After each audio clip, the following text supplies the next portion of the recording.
میں جب ہاسٹل سے حویلی میں آئی تھی بے حد پریشان تھی. مجھے یہاں ایک گہما گہمی کا احساس ہو رہا تھا. میں نے اماں سائیں سے پوچھا کیا ہے حویلی کو نئی دلہن کی طرح کیوں سجایا جا رہا ہے؟ کہنے لگی تمہیں نہیں پتا. میں وہیں پر بیٹھ گئی. میں نے کہا مجھے کیا پتا. یوں تو اماں سائیں میری دادی تھی لیکن ہم سب اماں سائیں ہی کہتے تھے کیونکہ بابا بھی یہی کہتے تھے. کہنے لگی اسد آ رہا ہے ولایت سے. میں اس وقت اپنے باغ کے انگور کھا رہی تھی جو اسد کا نام سن کر کڑوے لگنے لگے، بلکہ اس کا نام سن کر ایک خوف کی لہر میرے اندر سرایت کر گئی. اپنا بچپن یاد آنے لگا. وہ شخص انسان نہیں تھا، انسانی روپ میں کوئی درندہ تھا. ایسا شفاق انسان میں نے اپنی زندگی میں نہیں دیکھا تھا. میں نے شکر کیا تھا کہ وہ مزید تعلیم حاصل کرنے کے لیے دوسرے ملک چلا گیا تھا. پتہ نہیں واپس کیوں آ رہا تھا. میں کافی خوفزدہ سی ہو گئی تھی. انگور وہیں چھوڑ کر اپنے کمرے میں آ گئی. میرے بی اے کے پیپر کمپلیٹ ہو چکے تھے اور یونیورسٹی میں ایڈمیشن لینے کے لیے مجھے ابا سائیں کی اجازت کی ضرورت تھی، اور میں جانتی تھی کہ میں اپنے ابا کو منا سکتی ہوں. میں نے تو سوچا تھا کہ حویلی جاؤں گی تو کچھ دن بڑے سکون سے گزاروں گی، لیکن اسد کا نام سن کر مجھے اپنا بچپن یاد آنے لگا. مجھے اذیت دینا شاید اس کا پسندیدہ مشغلہ تھا. اکثر وہ میری کتابیں پکڑ کر مجھ سے کوئی بھی سوال پوچھ لیتا، اور اگر مجھے جواب نہیں آتا تو میری ہاتھ کی دونوں انگلیوں کے بیچ میں پینسل ڈال کر انہیں دبا دیتا. میں چلاتی تو کہتا تمہاری آواز باہر نہ نکلے، جان لے لوں گا تمہاری. پتہ نہیں اس شخص کو مجھ سے کیا تکلیف تھی. مجھے تکلیف دے کر بہت خوش ہوتا تھا. کبھی مجھے اسٹور روم میں بند کر دیا کرتا، کئی گھنٹے وہیں بند رکھتا. میں روتی چلاتی تو اسٹور میں آ کر میرا گلا دبانے لگتا. کہنے لگتا جان سے مار ڈالوں گا تمہیں اگر تمہاری ایک بھی آواز باہر تک آئی تو یہیں بند رہو گی تم. تمہاری ہمت کیسے ہوئی میری بات پر انکار کرنے کی؟ وہ مجھ سے 7 سال بڑا تھا. میں 7 سال کی تھی تو وہ 14 سال کا تھا. اصل میں میری والدہ کا انتقال میری پیدائش پر ہی ہو چکا تھا اور میرے باپ نے دوسری شادی نہیں کی تھی. اسد میرے بڑا تایا کا بیٹا تھا، بلکہ ان کا اکلوتا بیٹا تھا، اس خاندان کا وارث. اسے تائی نے بہت سر پر چڑھا رکھا تھا. کہتی تھی کہ اس حویلی کی آگے کی بھاگ دوڑ تو میرے بیٹے اسد نے سنبھالنی ہے. بہرحال جب اسے تایا ابا نے ولایت بھیجا تو میں بڑی خوش تھی کہ میری اس شخص سے جان چھوٹ گئی. کئی سال بعد اب وہ واپس آ رہا تھا، اس لیے حویلی کو بہت سجایا سنوارا جا رہا تھا. تائی اماں کا ارادہ تھا کہ اس کی آمد پر ایک بہت بڑا فنکشن کیا جائے. ان کا تو بس نہیں چل رہا تھا کیا نہ کر گزرے. میں اپنے کمرے میں آ کر بند ہو گئی. میرا بالکل موڈ نہیں تھا کہ میں اس شخص کے منہ بھی لگوں، لیکن ہمارے کچھ روایات تھے. مجھے مجبوراً اس کی آمد پر باہر آنا پڑا. میں اپنی دادی اماں کے ساتھ کھڑی تھی جب اس کی گاڑی حویلی میں داخل ہوئی. سب باہر اس کے استقبال کے لیے کھڑے تھے. جیسے ہی گاڑی سے نیچے اترا، دیکھنے میں کافی ہینڈسم سا ہو گیا تھا. پینٹ کوٹ پہنے، کالا چشمہ لگائے، اپنے آپ کو پتہ نہیں کہاں کا ہیرو سمجھ رہا تھا. سب سے پہلے وہ بابا کے گلے ملا، پھر دادی کے پاس آ گیا. دادی سے سر پر پیار لیا.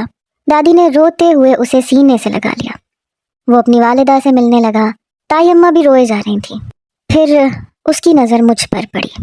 میں نے مروتاً سلام کیا. کہنے لگا اماں صاحب یہ کون ہے؟ میں نے اسے پہچانا نہیں. دادی اماں کہنے لگی ماہرہ ہے، تمہارے چچا کی بیٹی. اس نے اپنے ہونٹ گول کیے. کہنے لگا اوہ تو یہ ہے وہ. میں نے اپنا رخ بدل لیا. سبھی اسے حویلی کے اندر لے گئے. کھانا بالکل تیار تھا. کھانے کے دوران وہ بس تایا سائیں اور تائی اماں سے ہی باتیں کرتا رہا، یا پھر اماں سائیں سے. ان دنوں الیکشن کا بھی زور تھا، اس لیے میرے تایا کا ارادہ تھا کہ گاؤں میں امیدوار کے طور پر وہ اپنے بجائے اپنے بیٹے کو کھڑا کریں. میں نے تھوڑا بہت کھانا کھایا اور اپنے کمرے میں چلی گئی. شام کو یہ خبر ملی کہ تائی اماں کی ساری بہنیں، بھانجیاں، بھتیجیاں، بھائی بھابھیاں سب اسد سے ملنے آ رہی ہیں. میں نے کہا چلو اچھی بات ہے، اس گہما گہمی میں کسی کو میری یاد نہیں آئے گی. میں تو ایسے موقع کی تلاش میں تھی کہ اپنے والد سے یونیورسٹی میں پڑھنے کی اجازت لوں اور دوبارہ سے لاہور کے ہاسٹل میں رہنا شروع کر دوں. نہ مجھے یہ حویلی پسند تھی، نہ یہاں کا ماحول، اور نہ ہی اسد. رات کو کھانے کے بعد ملازمہ مجھے بھی بلانے آ گئی. میں نے سب کے ساتھ کھانا کھایا، پھر سب کی باتیں سننے لگی. میں نے محسوس کیا کہ اسد اور اس کی ایک کزن وہاں سے غائب ہیں. مجھے نیند بھی آنے لگی تھی، اس لیے اماں سائیں سے میں نے کہا کہ اماں مجھے بہت نیند آ رہی ہے، میں اپنے کمرے میں جاؤں؟ کہنے لگی ہاں بیٹا جاؤ، آرام کرو. میں جیسے ہی اوپر کی سیڑھیاں چڑھ کر اپنے کمرے میں جانے لگی، مجھے کچھ خسر پھسر کی آوازیں اسد کے کمرے سے آ رہی تھیں. اس سے پہلے کہ میں اپنے کمرے کی جانب بڑھتی، اسد کے منہ سے میں نے اپنا نام سنا تو میرے قدم وہیں ٹھٹک گئے۔ خود بخود میرے قدم اس کے کمرے کی جانب بڑھنے لگے۔ میں نے اس کے دروازے پر کان لگایا تو وہ اپنی کزن سے باتیں کر رہا تھا۔ کہنے لگا میں نے وہاں تمہیں بہت مس کیا، ریئلی۔ وہ کہنے لگی اسد کب تک ہم یوں ہی واٹس ایپ پر باتیں کرتے رہیں گے، چھپ کر ملتے رہیں گے، اس کا کوئی حل نکالو۔ کہنے لگا بس سویٹ ہارٹ، ابھی تو میں یہاں پہنچا ہوں۔ وہ کہنے لگی یہ نہ ہو تمہارے بابا بچپن کی منگنی کا دوبارہ سے اعلان کر دیں اور تم مائرہ کو منگنی کی انگوٹھی پہنا دو۔ یہ سننا تھا کہ میرا ہاتھ سینے تک گیا۔ وہ کہنے لگا مائرہ نو یار، وہ میرے ٹائپ کی لڑکی نہیں ہے، اور اب میں وہ چھوٹا سا 14 سال کا تھوڑی ہوں جو میرا باپ کہے گا مان لوں گا۔ میری طرف سے صاف انکار ہے، میں اس لڑکی سے کبھی بھی شادی نہیں کر سکتا۔ اس کی بات سے میرا رکا ہوا سانس بحال ہوا تھا۔ میں کون سا اس سے شادی کرنا چاہتی تھی؟ اچھا ہے کہ وہ انکار کرتا، کیونکہ ہمارے خاندان میں لڑکیوں کے انکار کی تو کوئی اہمیت ہی نہیں تھی۔ اس کے بعد جو باتیں ان کے بیچ میں ہوئیں، میرے تو کانوں سے دھوئیں نکلنے لگے۔ اسد اپنی اس کزن سے کہنے لگا بیبی پلیز مجھے بور مت کرو، گیو می اے ہگ۔ یہ سن کر میرا دل اچھل کر حلق میں آیا۔ بڑا بے شرم انسان ہے۔ میں نے سوچا بھاڑ میں جائے، مجھے کیا لینا، لیکن پھر دل میں ایک تجسس اٹھنے لگا۔ دروازے کے برابر میں کھڑکی تھی۔ میں نے سوچا ذرا سا کھڑکی کا پٹ کھول کے دیکھتی ہوں کہ یہ کر کیا رہا ہے۔ جیسے ہی میں نے ذرا سی کھڑکی کھولی تو سامنے نظر آنے والا منظر میرا میٹر شارٹ کر گیا۔ قابل اعتراض حد تک وہ دونوں ایک دوسرے کے قریب تھے۔ مجھے حیرت اس لڑکی پر تھی، اسے ذرا بھی اپنی عزت نفس کا کوئی خیال نہ تھا۔ وہ لگتا کیا تھا اس کا؟ کچھ بھی تو نہیں، اور وہ اس کے گلے لگنے کو بےتاب نظر آ رہی تھی۔ اس سے پہلے کہ وہ ایک دوسرے کے گلے لگتے، اسد کی دوسری فرمائش سن کر سچ مچ میرے کانوں سے دھوئیں نکل گئے۔ وہ کہنے لگا آئی وانٹ اے کس بیبی۔ اس سے پہلے کہ وہ بے شرمی کی کوئی اور حد پار کرتا، بے اختیار میں نے دھاڑ سے کھڑکی بند کی، اور بعد میں مجھے اپنی اس غلطی کا احساس ہوا۔ اندر سے آواز آئی کون ہے باہر؟ وہ لڑکی کہنے لگی اسد مجھے تو ڈر لگ رہا ہے، لگتا ہے ہم پکڑے گئے ہیں۔ کہنے لگا شٹ اپ، میں دیکھتا ہوں۔ اس سے پہلے کہ وہ کمرے سے باہر آتا، اس کے سامنے والا کمرہ ہی میرا تھا۔ میں بھاگ کر اپنے کمرے میں گئی اور جلدی سے دروازہ بند کر دیا، اور فوراً سے اپنے واش روم میں جا کر گھس گئی۔ میرا دل اس وقت زور سے دھڑک رہا تھا۔ کافی دیر میں اپنے واش روم میں بند رہی۔ کمرے کی لائٹ بند تھی، واش روم کی بھی لائٹ بند تھی۔ پھر مجھے لگا جیسے کسی نے میرے کمرے کا دروازہ کھول کے دیکھا ہے، لیکن کچھ دیر بعد کمرہ بند ہونے کی آواز آئی۔ میں آدھا گھنٹہ اپنا سانس روکے بس واش روم میں بند رہی۔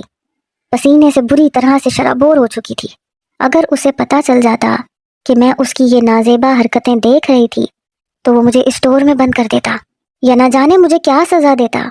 آدھے گھنٹے بعد میں نے اپنے واش روم کا دروازہ کھولا اور کمرے میں آ کر اے سی آن کر دیا۔ کچھ ہی دیر میں کمرے کا ماحول کچھ ٹھنڈا ہوا، مجھے سکون کا سانس آیا، لیکن ابھی بھی میرا دل بڑی زور زور سے دھڑک رہا تھا۔ میں خود کو لعنت ملامت کرنے لگی کہ مجھے کیا ضرورت تھی اس کمینے کے کمرے میں جھانکنے کی۔ جو کر رہا تھا کرتا رہتا، وہ تو شروع سے ہی بے غیرت تھا، باقی کی کسر لندن جا کر پوری ہو گئی۔ مجھے حیرت تو بس اس لڑکی پر ہو رہی تھی جو اس کی شاید خالہ یا ماموں ذات تھی، بڑے آرام سے اپنی عزت اس کے حوالے کر رہی تھی جو کہ اس کا محرم نہیں تھا۔ مجھے بس یہ بات بہت بری لگ رہی تھی۔ لڑکیوں کو اپنے آپ کو یوں بے قیمت نہیں کرنا چاہیے، لیکن بہرحال یہ اس کا اپنا ذاتی مسئلہ تھا۔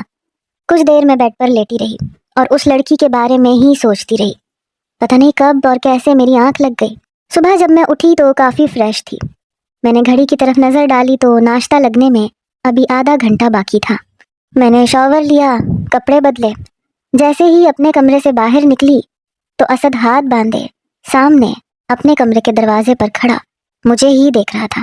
میں نے ایک نظر اس پر ڈالی اور نظر چرا لی، اس سے پہلے کہ میں لاؤنج میں جاتی اور سیڑھیوں سے نیچے اترتی۔ وہ کہنے لگا ماہرہ میری بات سنو۔ بڑا سخت لہجہ تھا اس کا۔ میرے قدم وہیں پر رک گئے۔ میں نے پلٹ کر کہا جی کہیے۔ وہ چلتا ہوا میرے پاس آیا، اپنے ٹراؤزر کی جیبوں میں اپنے دونوں ہاتھ ڈالے۔ بہت شوق ہے تمہیں جاسوسی کرنے کا؟ کیا دیکھ رہی تھی کہ میں کیا کر رہا ہوں؟ ہوتی کون ہو تم مجھے یوں چھپ چھپ کر دیکھنے والی؟ میں تو ہکا بکا اسے دیکھنے لگی۔ آخر اسے پتا کیسے چلا؟ بڑے غصے سے وہ میرے قریب آیا، کہنے لگا میں اب بھی وہی اسد ہوں، بالکل ویسا ہی ہوں، ذرا بھی نہیں بدلا۔ میرا دل تو یہ سب سن کر کسی سوکھے پتے کی طرح سے کانپ رہا تھا۔ میں فوراً سے نیچے کا زینہ اتر گئی۔ ڈائننگ ٹیبل سج چکا تھا، سب ناشتہ کر رہے تھے۔